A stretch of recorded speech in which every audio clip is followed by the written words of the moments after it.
शिर्डीजवळ एका खासगी बसला भीषण आग लागलेली आहे। अहमदनगर जिल्ह्यामध्ये राहता तालुक्यातली ही घटना आहे। निर्मळ पिंपरी इथं हॉटेलसमोर या बसला भीषण आग लागली आहे आणि जेवणासाठी बस थांबलेली होती। ही खासगी बस होती। सुदैवाने यामध्ये कुठलीही जीवितहानी झाली नाही। प्रवासी जेवणासाठी उतरले आणि त्यानंतर या बसला अचानक आग लागली। आगीमध्ये ही बस जळून पूर्णपणे भस्मसात झाली आहे आणि अग्निशमन दल घटनास्थळी दाखल झालेले आहे। आग विझवण्याचे प्रयत्न सुरू आहेत। अहमदनगर जिल्ह्यातल्या राहता तालुक्यातली ही घटना आहे। सुदैवाने या आगीमध्ये कुठली जीवितहानी झाली नाहीये।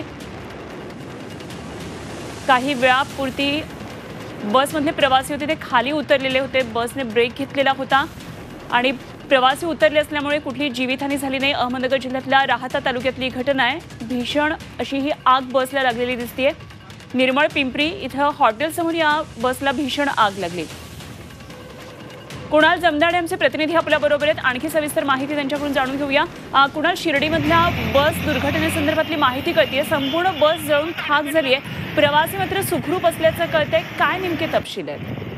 नगर मनमाड महामार्गावर निर्मळ पिंपरी नजीक हॉटेल आदर्श या ठिकाणी एक शिर्डीतली एक खासगी ट्रॅव्हल जी आहे ती जेवण करण्यासाठी प्रवाशांना उतरून ती त्या ठिकाणी थांबली होते। जेवण करण्यासाठी प्रवासी हॉटेलमध्ये जेवण करत होते आणि त्यानंतर ती बसला अचानक आग लागली। त्या बसमध्ये कुठलेही प्रवासी नव्हते। ते प्रवासी सर्वजण जेवण करण्यासाठी गेले होते। तात्काळ आग लागल्यानंतर तात्काळ अग्निशामक दलाच्या जवानांना पाचारण करण्यात आलं व अग्निशामक दलाच्या वतीने ती आग विझवण्यात यश आलं आहे। मात्र ते जे बसमध्ये जे प्रवासी होते ते सुखरूप आहे, कुठली जीवितहानी नाही। अचानक या बसला आग लागली। उन्हाच्या तीव्रतेमुळे आग लागल्याची प्राथमिक माहिती मिळते आहे।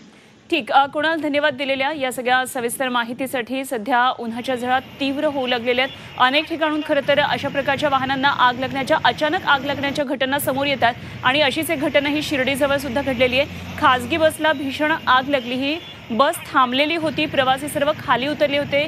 जेवणासाठी बस थांबली होती आणि अचानक या बसलाही अशी भीषण आग लागली दिसतेय।